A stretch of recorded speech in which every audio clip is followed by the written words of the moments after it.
between that team and his own Olympic team from 2008. Now, LeBron obviously did take his squad, said it'd be a hell of a game, that the game would obviously come down to the last shot. So, Shannon, who's winning? Yeah. Man, I've been going with... I'm taking a redeem team. Redeem. I'm going redeem. Skip, this was tough for me, man.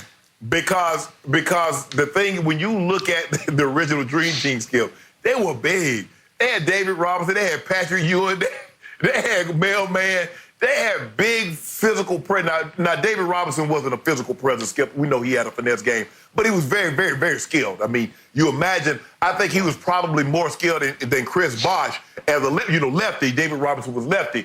Defensive Player of the Year, he was MVP, so he was special. But I went with the Redeem team for one reason, Skip. I went for Kobe, Bron, D-Wade, Melo. And Skip, when you think that when you look at the original Dream Team, Skip, but they weren't that old. You know, it was kind of like Larry Bird was 35, and Larry really didn't play a whole lot. Jason Kidd on the Redeem team was 35. But, Skip, when you look at it, they were fair. I mean, Charles was 29, Ewing was 29, Jordan was 29, Malone was 29. So they were a fairly young team. It's like both teams are in their prime. So it's not like you getting one team over their prime and one team in their prime. But, Skip, I went with the Redeem team for one reason. Kobe, LeBron, D-Wade.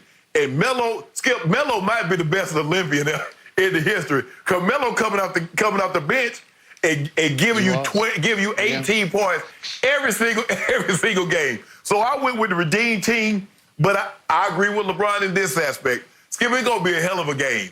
Because you know Kobe ain't backing down from MJ. MJ ain't backing down from nobody. And there's going to be a lot of trash talking. Magic going to get it hot. Carl, you better not let him do you like that. Don't you do that, Charles. You let that man post you up like that. Skip, I would have loved to have seen this, but I'm gonna take the Redeem team 110 to 109, and that's my story, and I'm sticking to it. This is one game, hypothetically, that I would pay Shannon Sharp money to watch. And as we all know, I'm way down here in my humble abode, west side of L.A. in what's called the Flats. Shannon's still up there in his palatial estate up in Bel Air, coming to you live from his wine cellar with all of his, I can't see him. He's got all these jerseys, whatever. You can't see that? If I had Shannon's kind of money, I would pay it to watch this matchup. And yet, in the end, I'm going to take Dream over Redeem. I'm going to take 92 over 08. And I do agree with one thing LeBron said about the Dream team, the 92 team. It had a bunch of grown-ass men on it. They were big, deep, powerful at that position. To your point, as you said, when you can throw Ewing and Robinson in there coming off the bench, Mailman's in the game. Barkley was the leading scorer on that team, is in the game. It's just so much firepower. And I give you, when you go, as you said, and it was in this order, and it came out of your mouth, so it was a Freudian slip. But if you go Kobe, LeBron, D-Wade, Carmelo, that's true, because Kobe was the closest thing we've ever seen to MJ. But in the end, there's one checkmate here. There's one player that I keep trying to tell you that you saw for 5 straight Sunday nights on The Last Dance. There's one player in the history of this game who was a combination tornado meets hurricane meets tsunami, force of nature, and it was a 29-year-old Michael Jeffrey Jordan. Checkmate. So in the end, if you want to do 110 to 109, I say Jordan hits the last shot over Kobe, because Kobe would want to defend Michael Jordan. And it would be a great matchup. I give you that.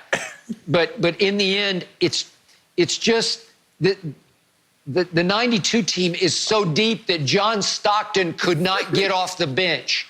All he did is set the all-time assist record that I think will never be broken and the all-time steals record I think will never be broken. But remember, Michael Jordan in that Olympics averaged 5 steals a game. Scottie Pippen also played a good bit and averaged 3 steals a game. So just the fact that I would have Michael and Scottie defending on the perimeter, obviously defending Kobe. I don't know if LeBron would be there, or maybe it's Melo, maybe it's D. Wade. But if you have those two lockdown defenders, you've got a big advantage because those two together, they were a force of nature. So in the end, on strength, depth, power, physicality, and Jordan, I'm going to go Dream Team. Skip, you do realize this is not Angola. This is not Ghana. That you're playing the Redeem Team. Yeah, you got no steals because you got to realize, Skip, the international game wasn't what it is now. Because, you know, when you had a few guys, you had Sabonis, the Lithuanian, you had him up in Portland. If I'm not mistaken, Skip, I believe you had Petrovic. So, Skip, it wasn't, Vlade. It wasn't like now the NBA, you got, a foreign-born player on almost every team. It wasn't like that in 92. And I think what we see now sprung out of 92. So, Skip, it's going to be, look, I just might even say, hey, y'all just clear out. Hey, Michael and Kobe, y'all do y'all thing. I just going to watch y'all do y'all thing because I know that's what you guys going to turn it into anyway. So, Skip, you know how Michael, because you remember, Skip, that little Laker boy, man, he ain't passing the ball to nobody. He tried to. So, and you know Mike, Mike ain't going to back down from Kobe. Kobe damn sure not going to back down from Mike. So I don't know how many other guys going to get any shots, but it's going to be a hell of a game. And remember, Michael, as you said, was 29 in 92, and Kobe was 29 in 08. So you'd have 29 versus 29.